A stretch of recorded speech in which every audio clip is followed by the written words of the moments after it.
जहांगीर तरीन के भाई आलमगीर तरीन की खुदकुशी। आलमगीर तरीन का खुदकुशी से कबल लिखा गया नोट सामने आ गया। आलमगीर तरीन ने खुदकुशी से पहले एक नोट लिखा और उसका मतन है कि बीमारी से तंग आकर खुदकुशी कर रहा हूँ। हमारे साथ इरफान मलिक मौजूद हैं, मजीद तफसील उनसे हासिल कर लेते हैं। जी इरफान मलिक, बताइएगा।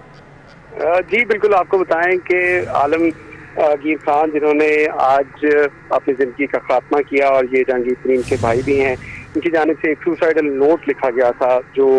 जब इन्होंने फायर अपने आप को मार के अपनी ज़िंदगी का खात्मा किया तो उससे पहले जो इन्होंने नोट लिखा उसमें उन्होंने इस बात का जिक्र किया कि वो ज़िंदगी से बहुत प्यार करते थे, लेकिन 6 माह से उनको मुख्तलिफ हेल्थ इश्यूज थे जिनमें उनके स्किन इश्यूज था फेस के ऊपर, फिर उनकी आई साइड जो थी उसमें भी काफ़ी इश्यूज थे जिसके बाद उनको नज़र आना जो है वो कम हो गया था। तो उसके साथ साथ बैक पेन का जिक्र भी उन्होंने इस जो नोट के अंदर लिखा और ये इंग्लिश के अंदर उन्होंने अपनी हैंड राइटिंग के साथ ये नोट लिखा था जिसमें उन्होंने कहा कि वो स्ट्रेस की टैबलेट जो है वो भी ले रहे थे और वो काफ़ी इन चीज़ों से दिल बर्दाश्त हुए थे और उन्होंने इसी वजह से लिखा कि वो आज जो है वो अपनी ज़िंदगी का टेंशन से रिलीज अपने आप को कर रहे हैं और इसी टेंशन की बिना के ऊपर उन्होंने जो है वो सुसाइड की। इस नोट के बारे में आपको बताएं कि पुलिस हुक्काम की जानिब से इस नोट को मद्देनजर रखते हुए जो लिखा गया था सुसाइडल नोट उसको फ्रांसिक के लिए भिजवाया गया है क्योंकि इसके ऊपर हैंड राइटिंग जो है उनके अपने हाथ से थी, तो इसको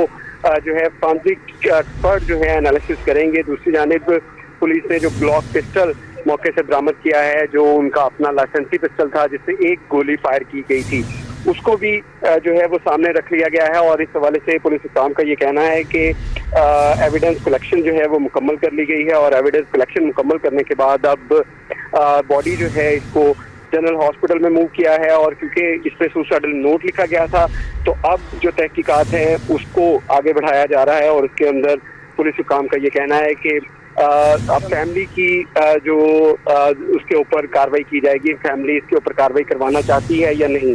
इस हवाले से तहकीकात की जाएंगी। जिसके बाद आज अभी कुछ देर पहले इनका जो है पोस्टमार्टम जनरल हॉस्पिटल में किया जाएगा। पोस्टमार्टम के बाद फैमिली को हैंड ओवर की जाएगी डेड बॉडी और इसके बाद मजीद जो कानूनी कार्रवाई है उसको अमल में लाया जाएगा। पोस्टमार्टम करने का जो फैसला था इरफान मलिक वो इनके अहले खाना की जानिब से किया गया है और ये भी बताएगा कि नेक्स्ट जो कानूनी कार्रवाई है अब किस चीज़ का वेट किया जा रहा है, कब तक ये फॉरेंसिक मुकम्मल कर लिया जाएगा? जी बिल्कुल, इसमें अगर फ्रांसिक की बात की जाए तो फ्रांसिक जो है ये इसका अमल जो है ये टाइम टेकिंग प्रोसेस है क्योंकि ग्लॉस पिस्टल से निकलने वाली जो गोली है वो और उसके साथ साथ जो सुसाइडल नोट है इस पे हैंड राइटिंग एक्सपर्ट जो हैं वो फ्रांसिक करेंगे और उसके बाद इसको जो है वो आगे बढ़ाया जाएगा। लेकिन पुलिस हुक्काम का इस हवाले से ये कहना है कि तहकीकात जो हैं वो की जा रही हैं। पोस्टमार्टम क्योंकि आज इनका मुकम्मल कर लिया जाएगा और फ्रांसिक एविडेंस आने के बाद जो है वो इस केस को आगे बढ़ाया जाएगा। जी अच्छा इरफान मलिक, ये भी बताइएगा कि ये जो आलमगीर तरीन ने नोट लिखा है इसमें अपनी बीमारी के हवाले से जिक्र किया है, तो ये जो तशवीश थी जो बीमारी थी इस हवाले से उन्होंने पहले भी अपने घर वालों से एक्सप्रेस किया था, इस हवाले से कोई बात की थी? जी बिल्कुल, इस हवाले से फैमिली से जो पुलिस हुक्काम ने जो इन्वेस्टिगेशन की उनसे जो बातचीत की उसमें उनकी जानिब से ये बताया गया था कि वो हेल्थ इश्यूज जो उनके थे काफ़ी सीवियर थे जिसमें उनका बेसिक जो है बैक पेन थी जिसके बारे में उन्होंने सुसाइडल नोट के अंदर भी लिखा, उसके साथ साथ जो स्किन इश्यूज थे चेहरे के ऊपर उसके बारे में भी उन्होंने लिखा और आई साइड जो है वो उसके बारे में भी उनका ये लिखना था कि जो उसकी ट्रीटमेंट करवाने के बावजूद उनकी आई साइड जो है वो मजीद वीक होती जा रही है, उनको नजर आने में दुश्वारी का सामना करना पड़ रहा है। तो इसके लिए वो मेडिसिन जो है वो यूज कर रहे थे क्योंकि उन्होंने जो सुसाइडल नोट लिखा उसमें भी उन्होंने लिखा, लेकिन उसके साथ साथ उनका ये भी कहना था कि फैमिली के साथ इस बारे में जो है वो अक्सर बातचीत भी होती थी और उनका ट्रीटमेंट जो था वो जारी था, लेकिन क्योंकि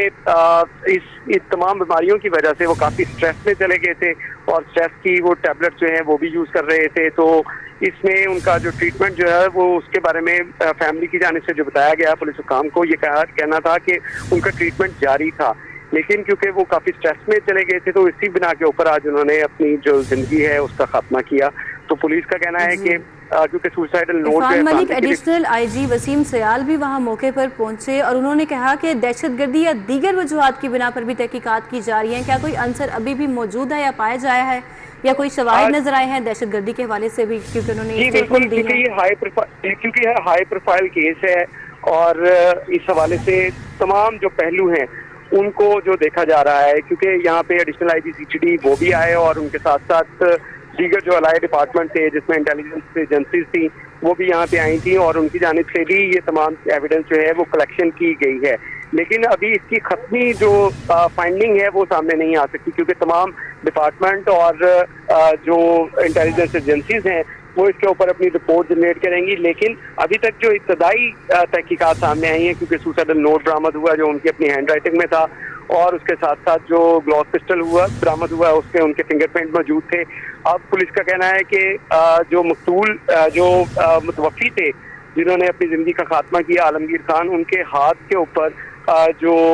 बारूद के अगर निशान होगा तो इस हवाले से भी टेस्ट जो है वो किया जाएगा। और इस तमाम जो एविडेंस कलेक्शन कर ली गई है इनकी फॉरेंसिक की रिपोर्ट्स आएंगी तो उसके बाद खत्मी नताइज होंगे। लेकिन अभी तक जो है वो तहकीकात के अंदर, इब्तदाई तहकीकात के अंदर ये चीज़ कंफर्म हुई है कि ये सुसाइड थी, क्योंकि नोट भी बरामद हुआ, वहाँ से पिस्टल भी बरामद हुआ। लेकिन दीगर जो डिपार्टमेंट हैं वो भी अपनी तहकीकात कर रहे हैं, उनकी रिपोर्ट आने के बाद जो है खत्मी नताइज तक पहुँचा जा सकेगा। जी जी इरफान मलिक, ये बताइएगा जो वेपन इस्तेमाल किया गया है खुदकुशी के लिए और फोरेंसिक के लिए हवाले कर दिया है, क्या वो लाइसेंस वेपन था? इस हवाले से कोई डिटेल्स या अपडेट्स हैं? साथ ये भी बताइएगा कि लाश को पोस्टमार्टम के बाद कब तक फैमिली के हवाले कर दिया जाएगा? जी बिल्कुल, इसमें आपको बताएं जो ग्लॉक पिस्टल बरामद किया गया है इसके बारे में पुलिस हुकाम का कहना है कि उसकी जो इन्वेस्टिगेशन की गई उसमें ये ग्लॉक पिस्टल उनका अपना था और लाइसेंस याफ्ता ये पिस्टल था, क्योंकि घर से जो एविडेंस कलेक्शन की गई उसमें उनका वो लाइसेंस जो था वो भी बरामद किया गया है। और इसमें पुलिस हुकाम का कहना है कि क्योंकि ग्लॉक से एक ही पिस्टल, एक ही फायर जो है वो फायर हुआ था, एक ही गोली चली थी और उसका जो खोल है वो भी बरामद कर लिया गया है। इन तीनों चीज़ों को अब फॉरेंसिक के लिए भिजवाया जाएगा और उसके साथ साथ दीगर जो फॉरेंसिक एक्सपर्ट्स हैं उनकी जानिब से जो एविडेंस कलेक्शन की गई है उन तमाम चीज़ों को कलेक्शन करने के बाद जीएसआर टेस्ट, जो हाथ पे बारूद का टेस्ट जिसको कहा जाता है, जो अगर कोई शख्स फायर करे तो उसके हाथ के ऊपर उस गोली का जो बारूद है वो आ जाता है, उसको जीएसआर टेस्ट जो है वो कहा जाता है, ये भी करवाया जाएगा। उसके बाद जो है खत्मी रिपोर्ट जो है वो तश्कील दी जाएगी और पिस्टल जो है इनके बारे में फैमिली और इनके जो घर के मुलाजिम थे उनकी जानिब से भी ये कंफर्म किया गया ये पिस्टल उनका अपना था, उनके ज़ाती इस्तेमाल में था, जिसका उनके पास लाइसेंस भी मौजूद था। जी बहुत शुक्रिया, हमारे साथ इरफान मलिक थे, अपडेट कर रहे थे।